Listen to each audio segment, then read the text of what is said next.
Good morning, students. Today we come to the second part of Mackery End, Charles Lamb's essay Mackery End in Hertfordshire. In the last class, we talked about the first part of the essay, almost the first part of the essay, in which we saw the portrayal of the characters, both Charles Lamb and Bridget Elia.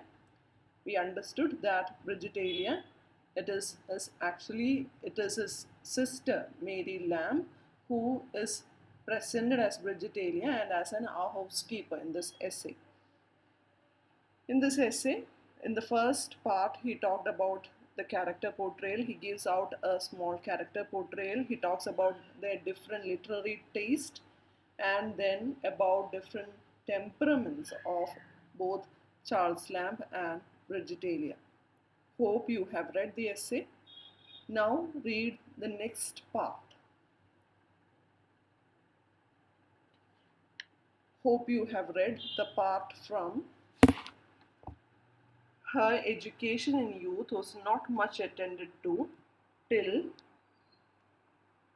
the paragraph which starts with Bridget's was a more walking bliss than mine, for she easily remembered her old acquaintance again. So till the end of that paragraph. Please read these paragraphs and come back to this lecture.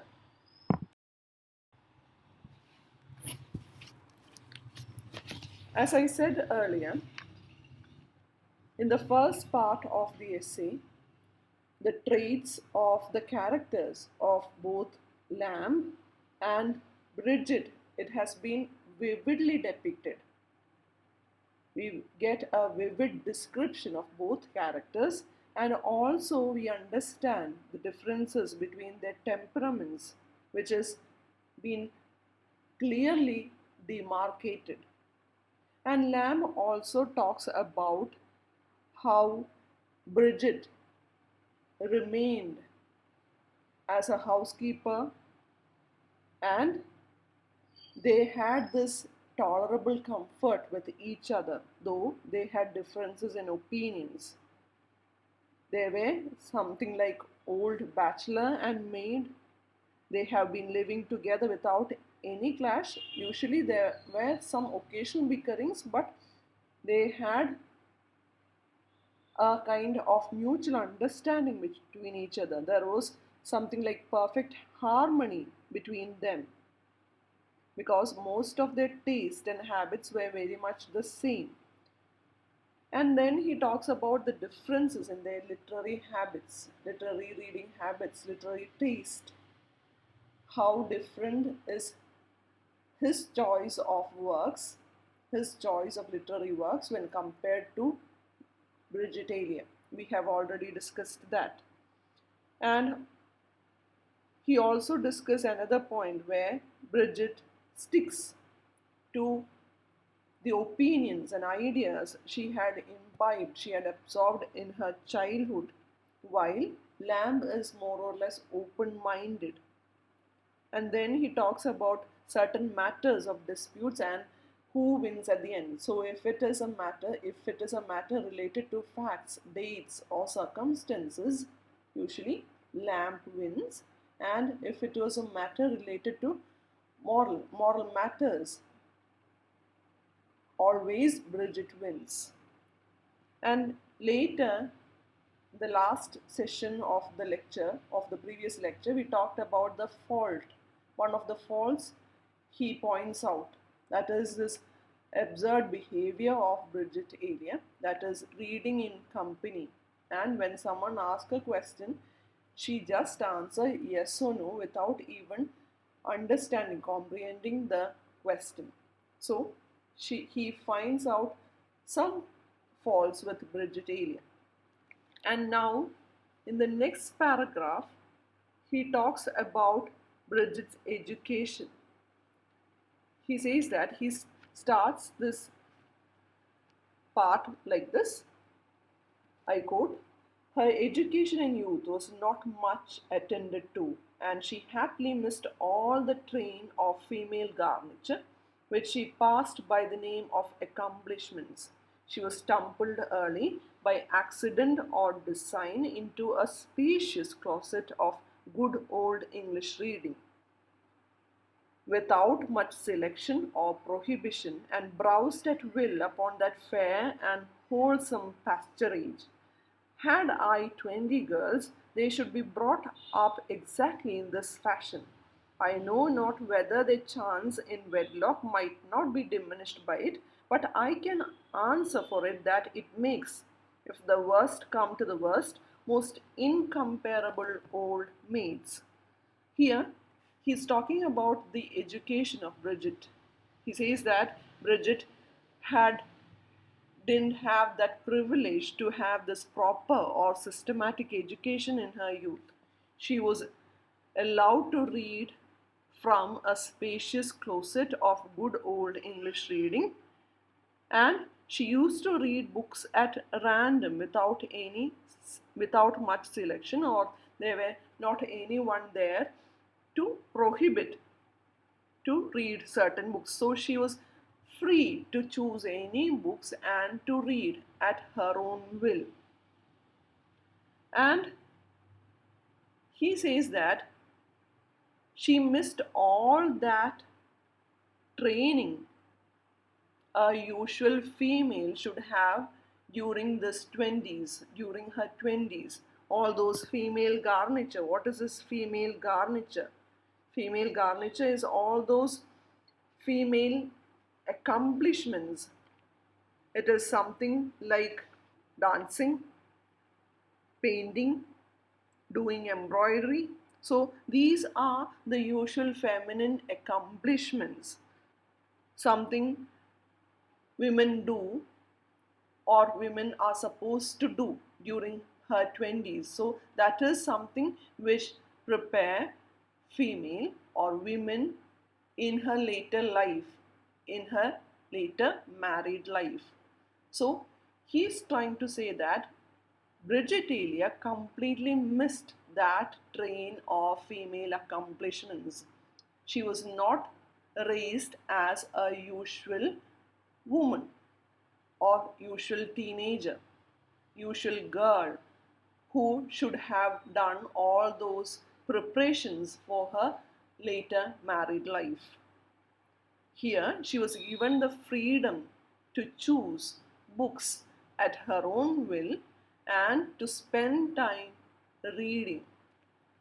And at the end of that paragraph, he says that he is not at all, he doesn't feel guilty for that. He says that had I 20 girls, if I had 20 girls to raise, I would have given the same, I would have raised them in similar fashion, just like Bridget.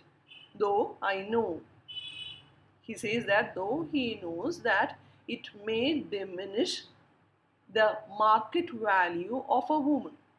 As you know, even now, that a reading woman is generates some kind of fear in men.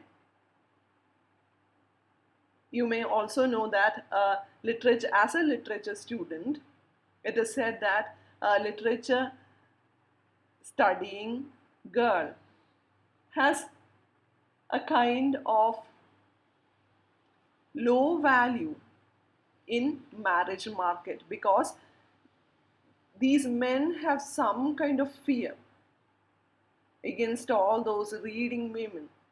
They attribute reading women as feminist. And he says that he knows that reading can diminish, the reading habit of a woman can diminish their value in marriage market. But if I had 20 girls, I would have done the same. I would have raised them in this similar fashion. So he ends that paragraph there, and then he goes on talking about the character of Bridget Elia. He says that in a season of distress, so this is one of the points which he has already elaborated in one of those previous paragraphs. In a season of distress, she is the truest comforter.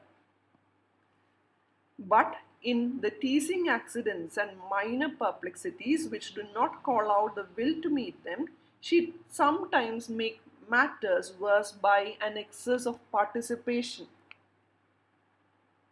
But if she does not always divide your trouble upon the pleasant occasions of life, she is sure always to treble your satisfaction. He says that Bridget provides great comfort when you are in a need, when you are going through a distressful period. When you are in complete distress, you can rely upon Bridget. But in all those minor accidents or minor perplexities, all those silly situations, she embarrasses him by a show, a display of excessive concern. He has elaborated the same point in one of those previous paragraphs too. But he says that in pleasant situations, she always adds to a man's feeling of satisfaction. Even though she may not be able to divide your trouble, to lessen your trouble, it is sure that she will make your satisfaction threefold. And he ends that paragraph with these lines, which is a kind of link to the main theme of the essay. He starts like this: she is excellent to be at a play with or upon a visit, but best when she goes on a journey with you.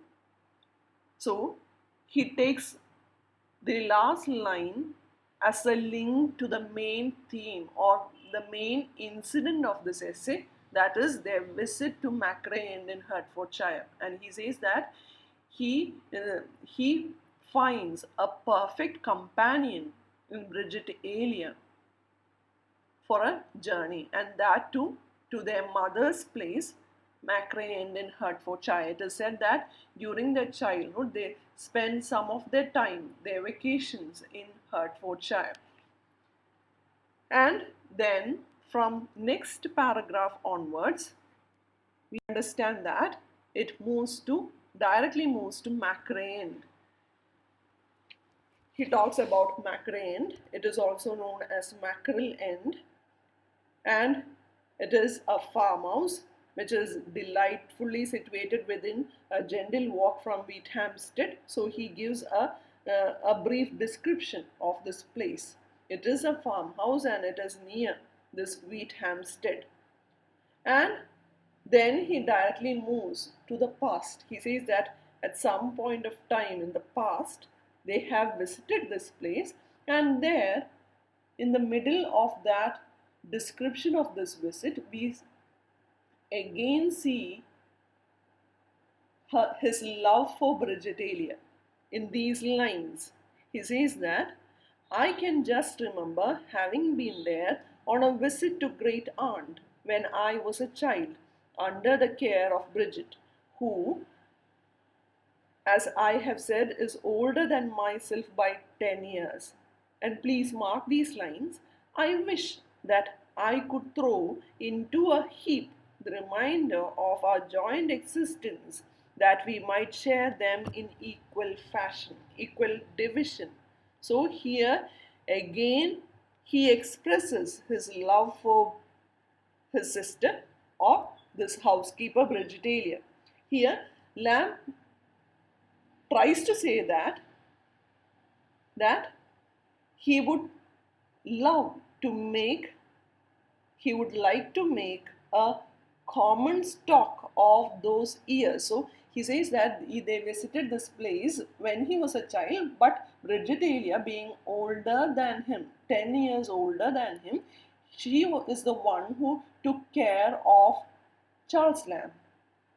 And he has this fear that she is 10 years older than him, and he has this fear, a kind of an unknown fear in him, that she may part him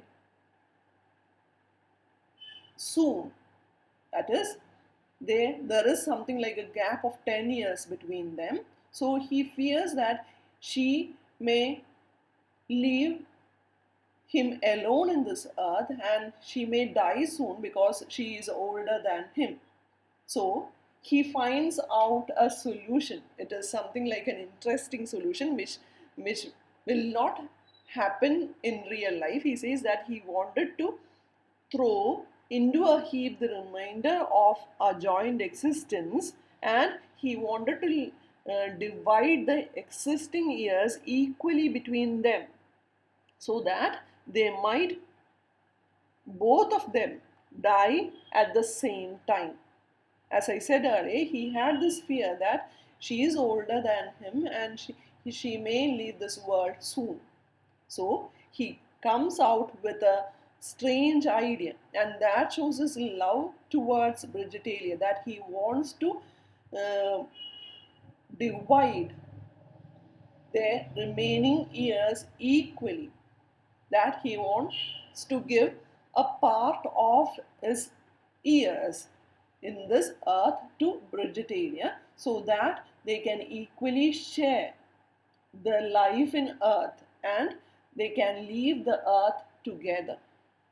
This statement actually shows all those mutual love, mutual attachment that existed between Lamb and his sister.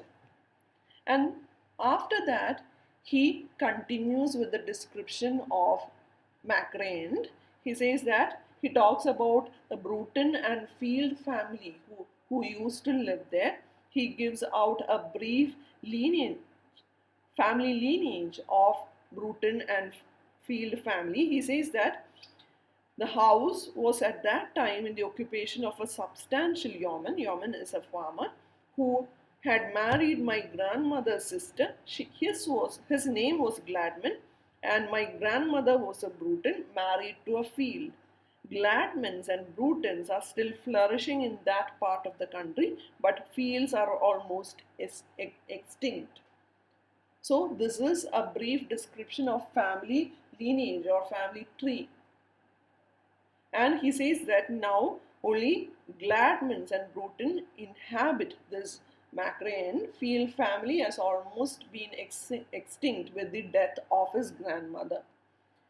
And now it is after 40 years he and his sister is visiting this place, and he says that more than 40 years had elapsed since the visit I speak of, and for the greater portion of that period we had lost sight of two branches, both Bruton and Gladman. We have no idea what happened to them.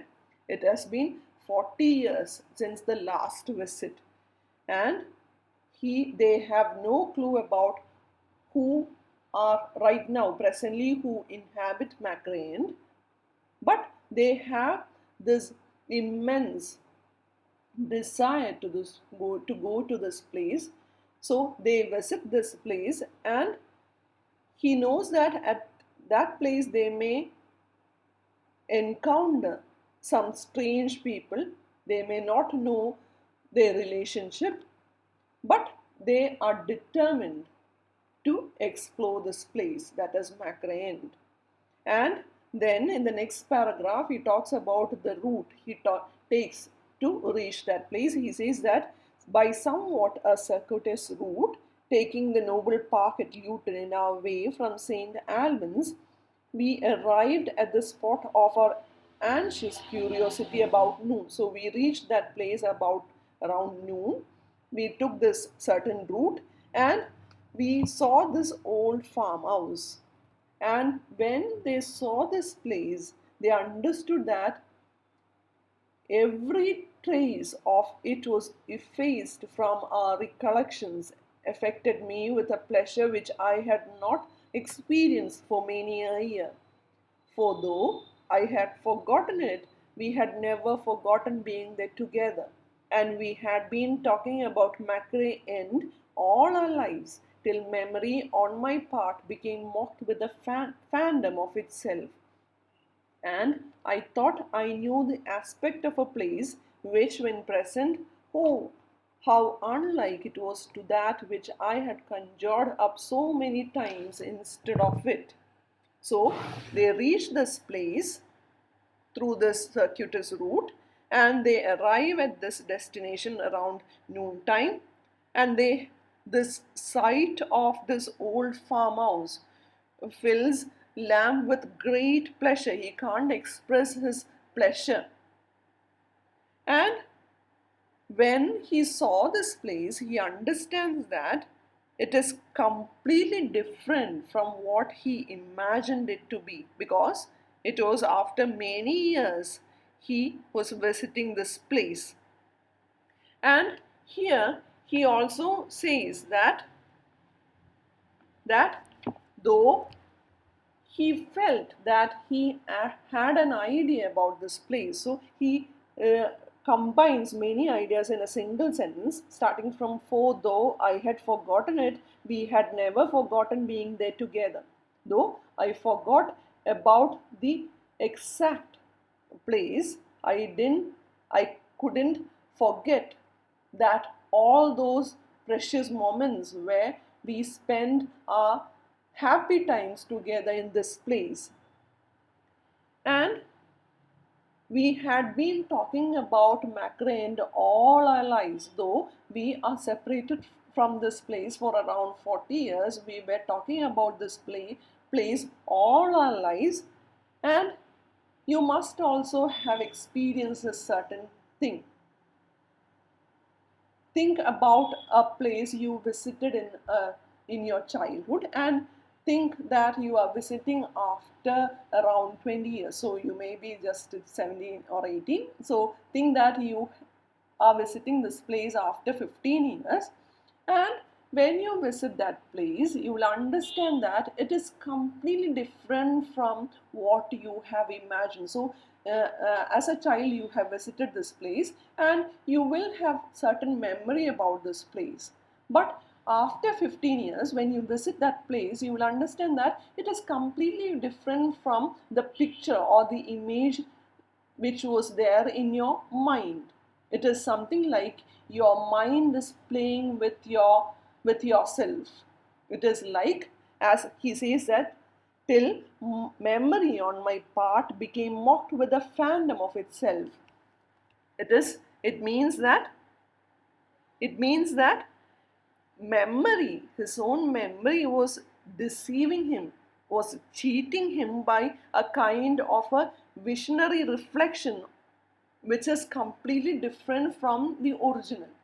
നിങ്ങൾ ഈ പറയുന്ന ഒരു 15 വർഷം കഴിഞ്ഞ് പോവാണ്, ഒരു സ്ഥലത്ത് പോവാണ്. അപ്പോൾ നിങ്ങൾക്ക് ആ സ്ഥലത്തിനെ കുറിച്ച് നിങ്ങൾ നേരത്തെ ജീവിച്ചിരുന്ന സ്ഥലമാണ്. അതിനുശേഷം 15 വർഷത്തിന് ശേഷം ചെല്ലുമ്പോഴാണ് നിങ്ങൾക്ക് മനസ്സിലാവുന്ന നമ്മളെ മനസ്സിലുണ്ടായിരുന്ന ആ ഒരു പിക്ചറുമായിട്ട് ഇത് ഒരു തരത്തിലും യോജിക്കുന്നില്ല. എന്തുകൊണ്ട്? It is actually your mind deceived you, cheated you, bringing up a phantom of original image. ഇതാണ് എന്ന് നമ്മുടെ മനസ്സിൽ ഇങ്ങനെ ഒരു ഇമാജിനറി പിക്ചർ നമ്മുടെ മനസ്സ് തന്നെ ഉണ്ടാക്കുന്നതാണ്. അവിടെ ചെല്ലുമ്പോഴാണ് നമുക്ക് മനസ്സിലാവുന്നത് നമ്മൾ ഇമാജിൻ ചെയ്തതേ അല്ല അവിടെ കാണുന്നത്. ചിലർക്ക് ആ ഒരു എക്സ്പീരിയൻസ് ഉണ്ടാവും. ഒരിടത്ത് നമ്മൾ പോകുമ്പോൾ ഞാനിവിടെ നേരത്തെ വന്നിട്ടുണ്ട്, പക്ഷേ ഈ ഒരു രീതിയിലല്ലായിരുന്നല്ലോ ഞാൻ ഇതിനെക്കുറിച്ച് സങ്കല്പിച്ചിരുന്നത്, അല്ലെങ്കിൽ എൻ്റെ മനസ്സിലുണ്ടായിരുന്നതെന്ന് തോന്നുന്നു. അതാണ് അവിടെ പറയുന്നത്. Till memory on my part became mocked with the phantom of itself. And when he reached there, he says that how unlike it was to that which I had conjured up so many times instead of it. So how unlike. It is nothing like what I have imagined. And he takes up the lines of Wordsworth, all those 4 lines from Wordsworth's poem, Yarrow Visited. These are the lines.